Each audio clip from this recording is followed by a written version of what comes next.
Hey, howdy. What kind of a neighbor are you? I have a neighbor. He's got a terrible yard and never cuts the grass, and there's trash all over the place, and the fences are in disrepair, and the backyard is a mess as well as the front yard. What do? I can get mad at him, I can yell at him, or I can go over and say, hey, can I help you? I have a lawnmower, let's clean up and I'll be a good neighbor and so on. And you people in the United States of America, you all better start paying attention to your neighbor. That'll be Canada. They need help. Don't yell at them. Go up and help them mow the grass. Influence them. Talk to them because they need it. Here's an example. The Prime Minister of Canada, Justin Trudeau, he says, hey, now he's going into hockey, sports. This guy, he goes into every sector of Canadian life. World life is where he wants to be. Hey, he says this, I'm not happy with the Montreal Canadiens draft selection of a player who was once convicted of a sex-related offense. I'm deeply disappointed, and there's a lack of judgment here by the Canadiens organization. That'll be the hockey team, and they have a lot of explaining to do. I've seen it all now. Here's a guy that the Ethics Committee has found him guilty several times. He once said a woman must be believed. As she says, a man sexually harassed her or bothered her or raped her, the man has to be not believed. That's what he said. And a woman came along and said, hey, you, Prime Minister, you're a groper. And he said, I didn't mean me. He's a terrible guy. Come on over. Somebody help us clean up the yard. It's a mess. And then talking about you people in Washington State. A lot of viewers live in Washington State. The people that share your border in British Columbia, those people, wow. I mean, they're NDP, New Democrat Party. What's new about communism, right? I mean, they're just a whole bunch of comrades that run, not the people, good people in British Columbia. Politicians, not so much. They have so many taxes. They're always looking for more taxes. Back in the early 80s, the so-called conservative government of the day, Bill Vander Zalm led them. He brought in what's known as a property transfer tax. Another tax, right? And nobody's ever taken it away. In fact, they've enhanced it. When it was brought in, the average house price in Vancouver was $150,000. Today, it's like, I don't know, more than 10 times that. And that's for a house that y'all wouldn't want to live in. And the money, billions of dollars. Some say one, some say as high as $3 billion a year. Every time you sell a house, you have to pay, or buy rather, you have to pay the property transfer tax, right? And to put it on a personal note, if you go to one of my websites, one of my companies, pintowest.com, we just recently entered into a transaction, 30 some odd million dollars. The property transfer tax is $1 million. $1 million!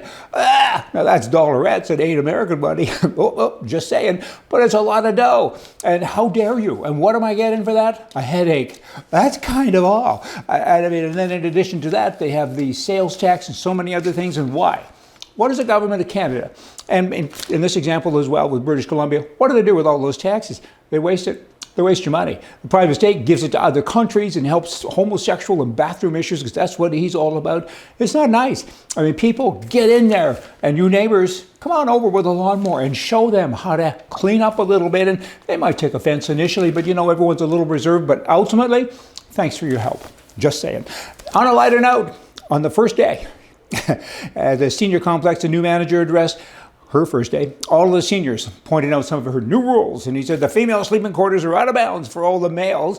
And there will be a fine if you break the rules. $20 for the first time, $60 for the second time, and $180 for the third time. One little lady stood up and said, how much for a season pass?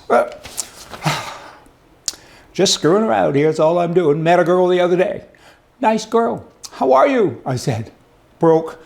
Oh, nice to hear. She said, I had a flower shop at the COVID thing in Canada, in Vancouver. They put me out of business. I couldn't sell flowers. I'm broke. I spent all my money hoping that the COVID would end soon and we could open soon. It's been well over a year. I'm broke. And she said, but here's the rub. She said, Walmart and all the big stores, they still sell flowers. Nobody's ever stopped them from selling flowers. And I have so many friends in specialty businesses. It's the same deal. Whoa, woe was me. And I said, no kidding. I said, you need a neighbor to come over and show you the way. All the neighbors aren't that bright either. I get it. I mean, everybody's got their problems, but I think if we all huddle together, maybe we can do the right thing. Maybe. Border workers vote now to strike. Canada's talking about reopening the border so people can drive across. There's 8,500 employees, 8,500 Canada Border Service Agency employees. Now the union says, we're going on strike now. That's kind of like the teachers, they have all summer to do something. 1st September, they say, we're going on strike now. Okay then. And that's what's going on here. Fire them.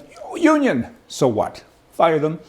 Hire more people. I mean, and then they say, you know what, we need better protection against harassment and discrimination. You have a gun, and you're big and you're strong, and you got 8,500, you probably only need 3,000. I mean, you're probably way overstaffed like all government organizations. Protection against harassment and discrimination. Discrimination against what? Your color? I'm white. I'm discriminated against by many people. What is your problem? Headache-inducing liberals. That's about all it is. Ostriches, do they bury their head in the sand? They don't. People think they do. That's an old saying. And that implies that you're running away from something. You can't deal with something. You put your head in the sand. The only time an ostrich gets close to the sand with his head is when it's looking for a place to lay an egg. Last thing of the day, white. White privilege. Do you have that? You could if you're white, I guess, right? White privilege is the ability to suffer life's universal indignities without blaming another ethnic group. Oh, I'm so profound. Y'all come back day after tomorrow. We have a show every 2 days. And thanks for watching. See ya.